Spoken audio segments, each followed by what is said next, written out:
In the movie Salta, which may have been renamed Jump, you get a sweet sci-fi family movie which doesn't lean too heavily into kind of the dark parts that you're used to seeing, but also at the same time can emotionally affect you to the point of crying because you'll get so invested.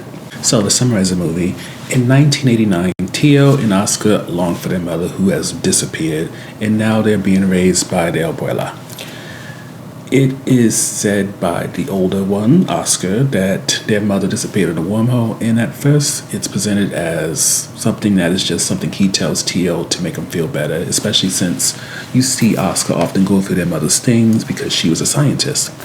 However, Tio actually finds a wormhole and he ends up in the year 2022, and for most of the movie they spend not necessarily looking for the mother but trying to figure out a way to get Tio back to the past, in hopes that once they fully understand how wormholes work in order to get from past to present, maybe they can find a way to figure out where their mom is so that they can together as a family build a future.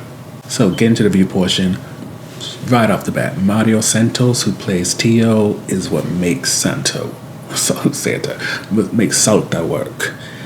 Being that he has to work not only with the younger actor who plays Oscar, but also the older one, you see this beautiful connection that, for some reason, in a movie that is only an hour and 25 minutes, he's able to work it magnificently to the point where you want to see what's next for this kid. Because he's just an annoying little brother when it comes to the younger Oscar, but when you see the older Oscar who thought that his brother disappeared for decades on end, and then the connection they have, and then the banter they have, and then you see in this push and pull between wanting to find a way to get his brother back to the past, but at the same time wanting to still experience him in the present, you get all the feelings of what it's like to have a sibling, from you wanting them around you and hanging out, even if it's just in silence, to getting so on your nerves that you wish you was an only child. And it's really their connection that eventually leads to you perhaps getting emotionally, like, in tears, because there comes a point where even you're kind of questioning, do you want to see them eventually find a way to get Tio back into the past? I mean, because then are they going to still have this relationship if he does go back there? Because you don't want to lose what you know is that's happening now, for the potential of them still being cool and having this relationship if things go right. Now, getting a bit into the story, I feel like another highlight is just how the time jumping develops the characters.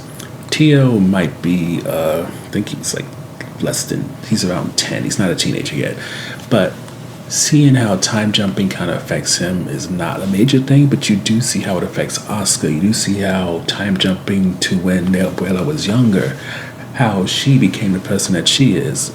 And then, of course, there's also Oscar's crush, Elena, and how things change with her. And that jump from 1989 to 2022, focusing on Oscar first, is a big thing to see, because you can see he kind of got stuck. He really just honed in on his mother's work. Once he lost his brother, it seems like he lost the person that kind of pushed him to be social and kind of live life a little bit. And in many ways, it's heartbreaking to see, but you can see that even in a state of heartbreak, life still goes on, and you have to go on with it. And then when it comes to Elvira, why do I keep calling her Elvira? When it comes to Elena, you see her go from this teenage girl, who of course is Oscar's crush, especially since he works with her father. I think her father used to tutor him. And then now she's an adult, she has 2 kids, divorced, and she becomes not only a love interest, but now she's evolved into someone whose studies and her intelligence is needed for Tio to potentially go home. And in seeing Oscar kind of open up in a way, because not only is his crush interacting, talking with him, but is speaking science and math and STEM, it just allows him to blossom.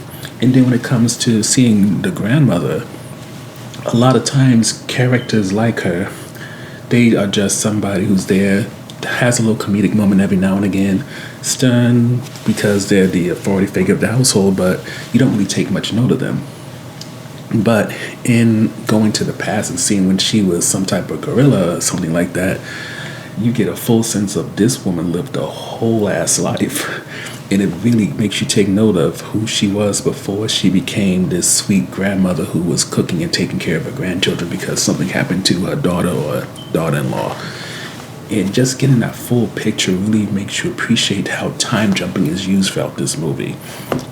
But I will say, and I'm still going to count this as a highlight, this movie, in focusing on both Tio and Oscar understanding how wormholes work and how to get Tio back to the past, it pushes off their mother until the end. And this means in order for the story to be complete, there must be a sequel. And a part of me feels like this movie stands well enough alone that you don't necessarily need the sequel because there's no guarantees it's going to happen. But at the same time, you want a sequel because with us getting to see Tio grow up, now there's a sense that you want to. Oh, that's a spoiler. You want to see how that relationship formed, what kind of discoveries they made as they were time jumping, trying to find their moms through Tio's teen years and then his early adult years. And then at the end of the movie, Tio has a kid of his own, so it's like, are they going to join the end of the adventure to try to find their mother? And also, it's kind of a question also because I don't remember if it was said in the movie, but where also is Tio and Oscar's dad? I mean, they focus heavily on the mom, but the dad's not really mentioned. But there's also a sense of, finding that. Never mind, it's a mother's adventures. And the more and more that I think about it, you gotta get a sense that when it comes to Salta, or Jump, however they release this, it's the type of movie which easily can jump off a franchise, similar to maybe like Spy Kids or something like that. And I don't know where exactly this is going to go, if it's going to get a wider release. Prime Video is somehow involved, so there is a hope that this does end up on a platform, hopefully internationally and not just in Spanish-speaking countries, but who knows. All I know is that when it comes to whether or not to see this is definitely worth seeing. It's going to get recommended. And I think when it comes to the first half of 2025, we do a recommended movies list, this is definitely going to get put on it.